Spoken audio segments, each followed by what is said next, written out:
Kapag OFW ka, minsan hindi mo namamalayan na paulit-ulit na lang ang routine mo. Trabaho, uwi, tulog, tapos trabaho na naman. Kaya kapag may pagkakataon na makalabas at makapaglakad-lakad sa isang ganitong lugar, talagang ini-enjoy namin. Hello mga kachuks! Ako si Ria at 11 years na akong factory worker dito sa Taiwan. At ngayon nga ay samahan nyo kami sa isang simple pero napaka-relaxing na walking trip dito sa Taolin Biking Trail. Walang bonggang itinerary, basta walking lang. Nature, fresh air, at konting kwentuhan. Minsan kasi, yung mga ganitong simpleng araw pala ang kailangan natin para makapag-recharge. Actually, hindi kami talaga nagpaplano ng mga gagawin kapag day off. Minsan, ang gusto lang talaga namin ay makalabas ng bahay. Lalo na kapag galing sa trabaho, tas ilang araw nang paulit-ulit sa parehong routine. Kaya ngayong araw, naisip namin na mag-walking na lang.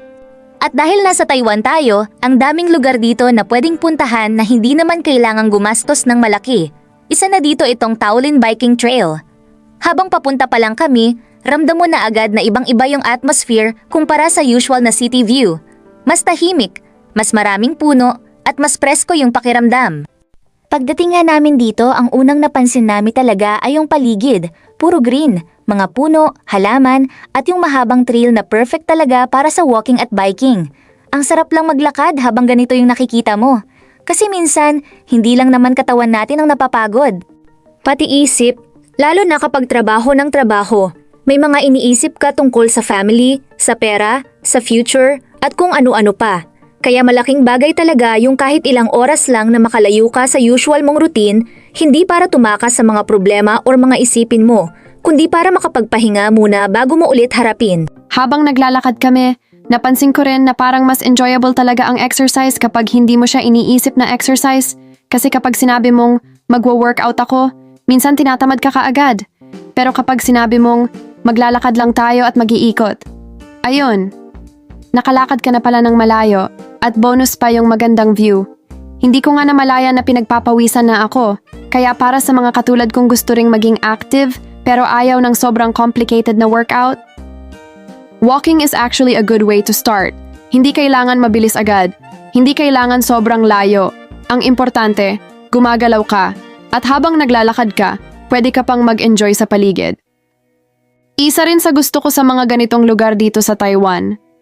Kahit malapit ka lang sa residential areas o city, may mga lugar ka pa ring makikita na parang ang layo mo sa ingay ng syudad. Tahimik, green, at parang automatic bumabagal yung mundo. Kaya habang naglalakad kami, hindi ko na rin minamadali. Tamang tingin na lang sa paligid, minsan kumukuha ng video, minsan picture, minsan naman, naglalakad lang talaga. At siguro ito yung tinatawag nilang slowing down. Yung hindi mo kailangang may gawin palagi. Minsan okay lang na nandiyan ka lang at ine-enjoy yung moment. Bilang isang OFW, hindi naman palaging madali ang buhay dito. May mga araw na sobrang pagod. May mga araw na gusto mo na lang umuwi. May mga araw din na namimiss mo yung family mo at yung buhay mo sa Pilipinas. Pero habang tumatagal ka dito, matututunan mo rin na kailangan mong alagaan yung sarili mo. Hindi pwedeng puro trabaho. Hindi pwedeng puro overtime. Hindi pwedeng lahat ng kinikita mo para lang sa ibang tao. Kailangan may konting oras din para sa sarili mo. Kahit simpleng walking lang, kahit isang araw lang na lumabas, kahit simpleng pagkain sa labas, kahit pagpunta sa isang lugar na hindi mo pa napupuntahan. Kasi habang nagtatrabaho tayo para sa future, kailangan din nating mabuhay sa present. At para sa akin, isa ito sa mga bagay na natutunan ko habang nandito ako sa Taiwan. To work hard, yes, pero at the same time, to appreciate the life that we have right now. Habang tumatagal nga yung paglalakad namin, mas lalo kong na-appreciate yung lugar. Hindi naman kailangan na tourist spot agad ang lugar para masabing maganda. Minsan kahit yung ganitong ordinaryong trail lang, yung lugar na pwedeng puntahan kapag day off. Yung lugar na pwede kang maglakad habang may kakwentuhan. Yun na mismo yung magandang memory.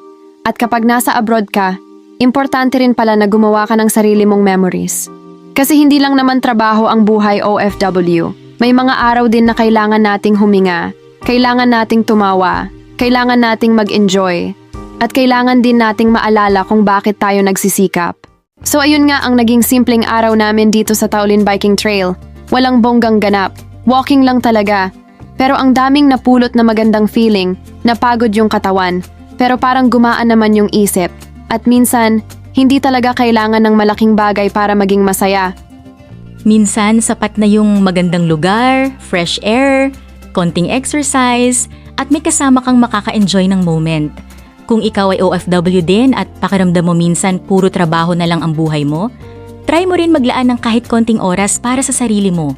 Lumabas ka, maglakad ka, maghanap ka ng lugar na makakapag-relax sa'yo.